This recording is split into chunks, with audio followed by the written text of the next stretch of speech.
আলোচনার শুরুতে শিরোনাম নিয়ে কিছু বলা আবশ্যক। এখানে ভারতের হিট লিস্টে জামাত। আমাদের দেশে হিট লিস্ট শব্দটি সাধারণত নেতিবাচক অর্থে ব্যবহৃত হয়।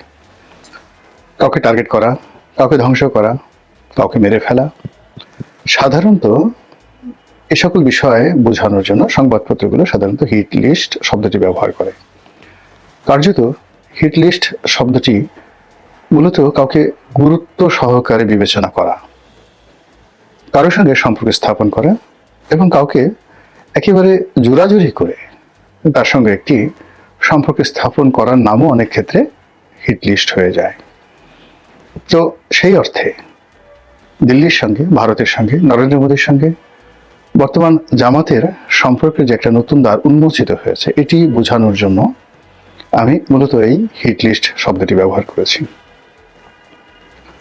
আজ থেকে বহু বছর আগে আমার যতটা মনে পড়ে, যখন কাদের মোল্লার ফাঁসি নিয়ে খুব আলাপ আলোচনা হচ্ছিল, ঠিক ওই সময়টাতে আমি একটা পত্রিকা বের করতাম, অনলাইন পত্রিকা, যেটির নাম ছিল dnews.com, মানে differentnews.com। 2011-12 সনে যারা পাঠক ছিলেন তারা জানতেন যে এটি ওই সময়টাতে খুবই জনপ্রিয় একটি অনলাইন মাধ্যম ছিল এবং অ্যালেক্সাতে র্যাঙ্কিংয়ে এটি প্রথম 5টি শীর্ষ সংবাদপত্রের মধ্যে আমার এই পত্রিকাটি ছিল। তো সেই পত্রিকাতে প্রায় প্রতিদিনই এই চমকপ্রদ নিউজগুলো আমি দিতাম। তখন একবার একটা নিউজ করেছিলাম যে জামাতের নেতাদের যে যুদ্ধ অপরাধের বিচার হচ্ছে, এই বিচার প্রক্রিয়া প্রভাবিত করার জন্য জামাত সারা দুনিয়াতে লবিস্ট নিয়োগ করেছে এবং ভারতেও তাদের লবিস্ট নিয়োগ করা হয়েছে। তো এটা যখন ছাপা হলো, একেবারে হই হই রই রই কাণ্ড চারিদিকে। কেউ বিপক্ষে বললেন, কেউ পক্ষে বললেন। যারা পক্ষে বললেন তাদের বক্তব্য ছিল যে জামাতের সঙ্গে ইন্ডিয়ার সম্পর্ক হতে পারে, জামাতের পক্ষে সবকিছু সম্ভব। আবার অন্যদিকে যারা বিপক্ষে তারা সেই চিরাচরিত ভাষায় গালাগাল, এবং অবাকের ব্যাপার হলো যে জামাতের লোকজন এখন যত চমৎকার ভাষায় গালাগাল করতে পারে, অশ্লীল অশ্রাব্যতায় তারা বিশ্ব রেকর্ড তৈরি করে ফেলেছে। ঠিক এতটা দক্ষতা তখনও হয়নি 2011-12 সনে, কিন্তু তারপরেও তারা ওই সময় গালাগাল দিত। আমার একটা ইউটিউবে আমার একটা ভিডিও আপলোড হয়েছিল, পার্লামেন্টে জামাত বিরোধী একটা বক্তব্য দিয়েছিলাম। সেই বক্তব্যটার কমেন্টে গিয়ে আপনি দেখতে পারবেন যে ওই সময়টিতে জামাতরা কিভাবে গালাগাল করত। একদিকে তাদের বা আমি যে সময়টাতে ফাঁসি তখনও হয়নি, জামাতের বিচার প্রক্রিয়া শুরু হয়নি, পার্লামেন্টে আমার প্রথম বক্তব্যর মধ্যেই 2009 বা 10 সনের প্রথম দিকে আমি ভাষণটা দিয়েছিলাম। কিন্তু আজকের জামাতের যে গালাগাল বা যা কিছু, ওটা 2009-10 সনে কেমন ছিল তখন ওই ভিডিওটা দেখলেই আপনারা বুঝতে পারবেন। তো যেটা বলছিলাম যে জামাত ভারতের সাথে সম্পর্ক স্থাপন করার জন্য লবিস্ট নিয়োগ করেছে।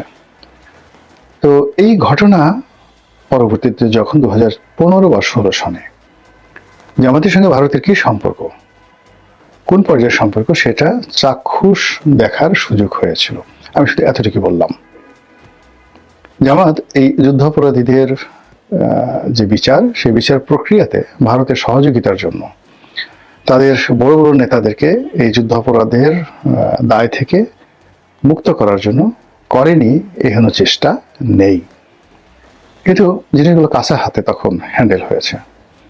আমেরিকাতে যারা বিনিয়োগ করেছে বা ভারতে যে সমস্ত কর্তাদের সাথে জামাতের যে সকল স্তরের নেতারা দেখা সাক্ষাৎ করেছে, সেখানে পারস্পরিক যে হ্যান্ডেলিংটা ভালো মতো হয়নি। আমি এরকম একটা দুটো ঘটনা জানি যেখানে ভালো মতো হ্যান্ডেলিং হলে পরিস্থিতি ভিন্নতর হতে পারত। এনিওয়ে, তো এখন যেটা বললাম যে জামাতের রাজনীতির বাংলাদেশে প্রথম থেকেই মূলধন হলো ভারত বিরোধিতা। তো সেই ভারত বিরোধিতা করে তারা রাজনীতি করে আসছে। কিন্তু আমাদের দেশের রাজনীতির দুটো প্রকৃতি রয়েছে। আপনি যদি রাজপথে লড়াই করতে চান, সংগ্রাম করতে চান, আন্দোলন করতে চান, তাহলে জনপ্রিয়তা পাওয়ার জন্য ভারত বিরোধী বক্তব্য একেবারে মুড়ি মুরকির মতো আপনি খাওয়াতে পারবেন লোকজনকে। তারপর আমেরিকার বিরুদ্ধে আপনি বক্তব্য দিয়ে, সাম্রাজ্যবাদী বিরুদ্ধে বক্তব্য দিয়ে আপনি মাঠ গরম করতে পারবেন। কিন্তু যেই মুহূর্তে আপনি ক্ষমতায় যাবেন বা আপনি যদি সত্যিকার অর্থে ক্ষমতায় যেতে চান, যে কোনো মূল্যে আপনাকে ভারতের সঙ্গে এবং আমেরিকার সঙ্গে সম্পর্ক রক্ষা করতে হবে। 50-এর দশক থেকে, মানে দ্বিতীয় বিশ্বযুদ্ধের পরে যখন লিগ অফ নেশন বন্ধ হয়ে আবার জাতিসংঘ প্রতিষ্ঠিত হলো, তখন থেকেই পাকিস্তানের জন্য এবং পূর্ববঙ্গের জন্য আমেরিকা অপরিহার্য হয়ে পড়ল। একই সঙ্গে ভারতের সঙ্গে বিরোধিতা অপরিহার্য হয়ে পড়ল বটে, কিন্তু 1971 সনের মুক্তিযুদ্ধের পর ভারতের সঙ্গে সম্পর্কটা আমাদের জন্য অনিবার্য হয়ে পড়েছে। বঙ্গবন্ধুর মৃত্যু, ভারতের সাথে সম্পর্ক স্থাপন করতে না পারার ব্যর্থতা। 1996 থেকে 2001 সনে শেখ হাসিনার ট্রিমেন্ডাস কর্মকাণ্ড, ভালো, অসাধারণ ভালো কর্মকাণ্ডের পরেও তিনি ভারতের অসহযোগিতায় ক্ষমতা আসতে পারেননি, এটা তিনি পার্লামেন্টে দাঁড়িয়ে বলেছেন। তারপর সেন্ট মার্টিন আমেরিকা চাচ্ছে বাংলাদেশের কাছে, এটা বাংলাদেশ দিতে পারেনি বা শেখ হাসিনা দিতে পারেনি, এজন্য তাকে চলে যেতে হয়েছে বা চলে যেতে হবে। এবং তিনি সেটা ডিক্লেয়ার করেছিলেন যে আমি বঙ্গবন্ধুর কন্যা, আমার ক্ষমতা দরকার নেই, কিন্তু আমি দেশ বিক্রি করে ক্ষমতায় আসতেও পারবো না, থাকতেও পারবো না, যেতেও পারবো না, যা হয় হবে।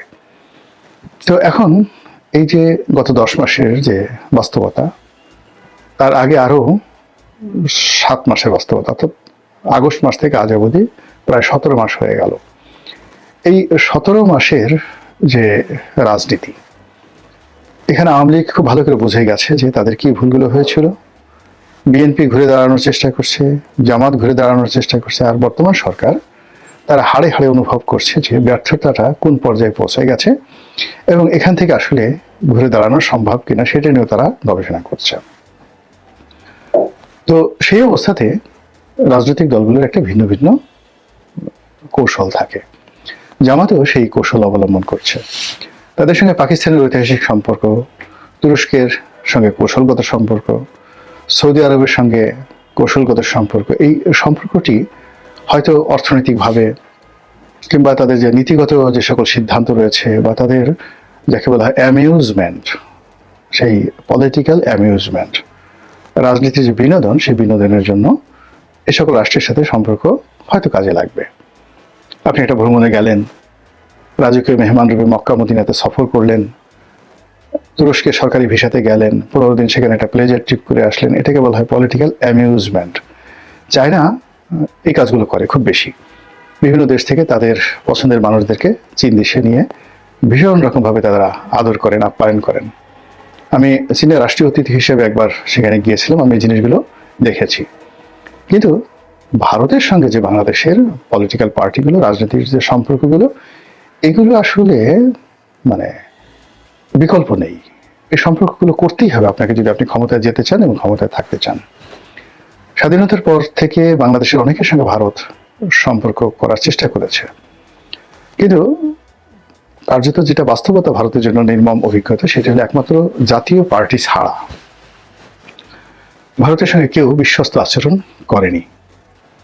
জাতীয় পার্টি এরশাদ সাহেব প্রথম দিন থেকে একেবারে মৃত্যু পর্যন্ত, আবার এরশাদ সাহেবের পর তার যে ভাই, যিনি এখন জিএম কাদের আছেন, জাতীয় পার্টির প্রেসিডেন্ট, আর তার যে সেক্রেটারি, মানে ওনারা সবসময় ভারতের সঙ্গে একটি বন্ধুত্বপূর্ণ এবং বিশ্বস্ত বন্ধুত্বপূর্ণ সম্পর্ক রক্ষা করার চেষ্টা করছে। ভারতের যদি সামর্থ্য থাকতো তাহলে জাতীয় পার্টিকেই কিন্তু তারা ক্ষমতায় রাখত। এবং দেখুন এখন ভারতের যতটুকু লিঙ্ক রয়েছে বাংলাদেশের বিভিন্ন রাষ্ট্রীয় মাধ্যমে, তারা সেই গত 17 মাসে জাতীয় পার্টিকে যেভাবে নিরাপত্তা দিচ্ছে, যেভাবে অপরিহার্য করেছে, এবং রাষ্ট্রীয় শক্তিগুলো কোনো অবস্থাতেই জাতীয় পার্টির উপর তাদের খড়গ তারা চাপাতে পারছে না। এবং জাতীয় পার্টির সব গ্রুপগুলো, অর্থাৎ যেগুলো ভেঙে গেছে, যে মূল যে শক্তিগুলো যারা আছেন, আনিসুল ইসলাম মাহমুদ, ব্যারিস্টার আনিসুল ইসলাম মাহমুদ, কাজী ফিরোজ রশিদ, মুজিবুল হক চিন্নু, শহীদুর রহমান ট্যাপা, তারপর যাকে বলা হয় রুহুল আমিন হাওলাদার, বলতে গেলে জাতীয় পার্টির যারা একেবারে সূর্য সন্তান, তারা সবাই জিএম কাদেরকে ছেড়ে গেছেন। এই অবস্থাতে মানে ভারত দুটো গ্রুপের সঙ্গে কিন্তু সম্পর্ক রক্ষা করে চলছে, এবং এই দুটো গ্রুপই তারা কেউ কিন্তু আওয়ামী লীগের মতো বাংলাদেশে মজলুম নয়, নির্যাতিত হচ্ছে না। বরং বিভিন্ন পক্ষ জাতীয় পার্টির অফিস ভাঙার চেষ্টা করেছে। তাদেরকে যে শিক্ষা দেওয়া হয়েছে, তাদের হাড্ডি গুড্ডির উপর যেভাবে থেরাপি দেওয়া হয়েছে, তারা ভুলেও আর কখনো জাতীয় পার্টির অফিস ভাঙচুর করতে যাবে না। তো এই হলো ভারতের সঙ্গে বন্ধুত্বের একটা নমুনা। সেই দিক থেকে তারা বিএনপিকে চেষ্টা করেছে, আওয়ামী লীগকে চেষ্টা করেছে, এবং এই বড় দলগুলো সবসময় মানে যখন প্রয়োজন তখন ভারতের সঙ্গে একেবারে জহরা মরম সম্পর্ক স্থাপন করেছে, আর যখন প্রয়োজন নয় তখন তারা ভারতকে জাস্ট বুড়ো আঙুল দেখানোর চেষ্টা করেছে। তো সেই অতীত অভিজ্ঞতার কারণে ভারত মনে করছে যে আগামীতে যদি ইসলামী দলগুলো, তার মধ্যে বিশেষ করে জামাত ইসলামীর সঙ্গে তাদের একটা সম্পর্ক স্থাপিত হয়, এবং জামাত যেহেতু একটা রেজিমেন্টাল ফোর্স, সংগঠিত একটি রাজনৈতিক শক্তি, আর অন্যদিকে ভারতে এখন যারা রাষ্ট্র ক্ষমতা রয়েছে বিজেপি, তারাও কিন্তু একটি রেজিমেন্টাল ফোর্স।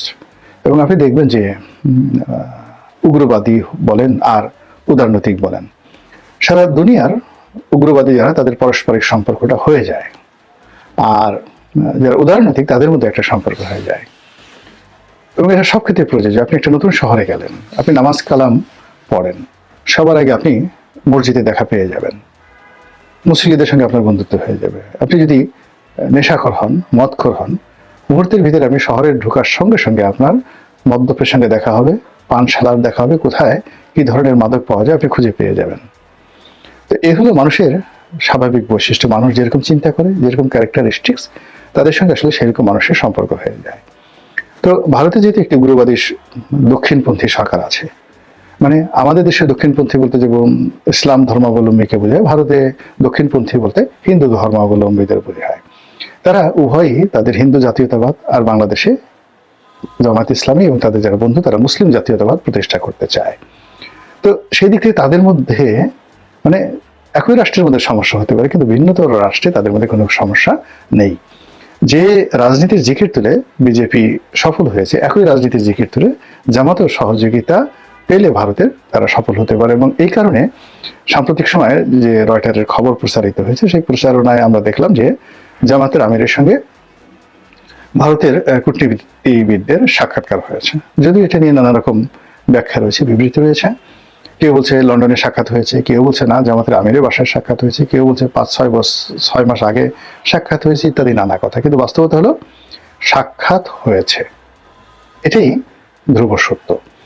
এখন এই যে এই সময়টিতে জামাতের সঙ্গে ভারতের যে সম্পর্ক, দেখা সাক্ষাৎ করা, এটি বিএনপির সঙ্গে, আওয়ামী লীগের সঙ্গে বা জাতীয় পার্টির সঙ্গে ভারতের যে সম্পর্ক তার থেকে আলাদা।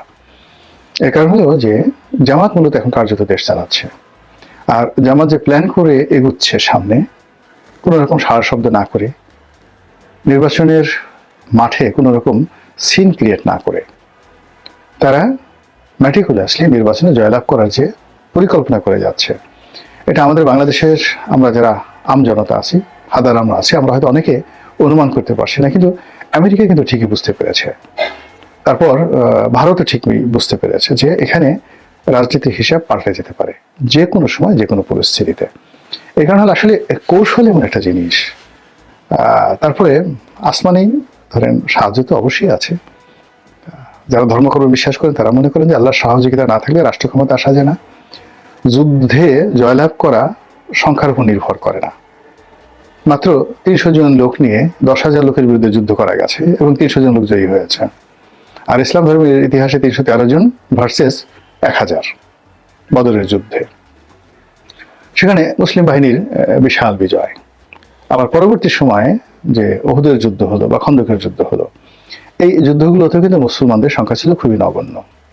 একইভাবে আলেকজান্ডার মাত্র 40,000 সৈন্য নিয়ে তিনি পারস্যে গিয়ে 3 লাখ পার্সিয়ান আর্মির বিরুদ্ধে লড়াই করে তিনি জয়লাভ করেছেন। এগুলো সব ইতিহাস। এর কারণ হলো এখানে রেজিমেন্টাল ফোর্স, ট্রেনিং, সাহস, কৌশল ইত্যাদির উপর অনেক কিছু নির্ভর করে। তো জামাত যতটুকু আছে, 1 জন 2 জন 3 জন 4 জন, আপনি যাই বলেন না কেন, যেভাবে তুচ্ছ-তাচ্ছিল্য করেন না কেন, এটা একটা রেজিমেন্টাল ফোর্স। তো সেই রেজিমেন্টাল ফোর্সের তাদের অর্থ আছে, টাকা আছে, তার সঙ্গে যদি ভারতীয় কৌশল, চাণক্য নীতি তাদের সঙ্গে যুক্ত হয়ে যায়, তাহলে আমাদের দেশে যে প্রথাগত নির্বাচন নিয়ে ইঞ্জিনিয়ারিংটা রীতিমতো প্রাতিষ্ঠানিক রূপ লাভ করেছে। এবং এই সময়টাতে আমরা কেউ টের পাচ্ছি না। যেমন আমার একটা মামলা, ঢাকা কোর্টে।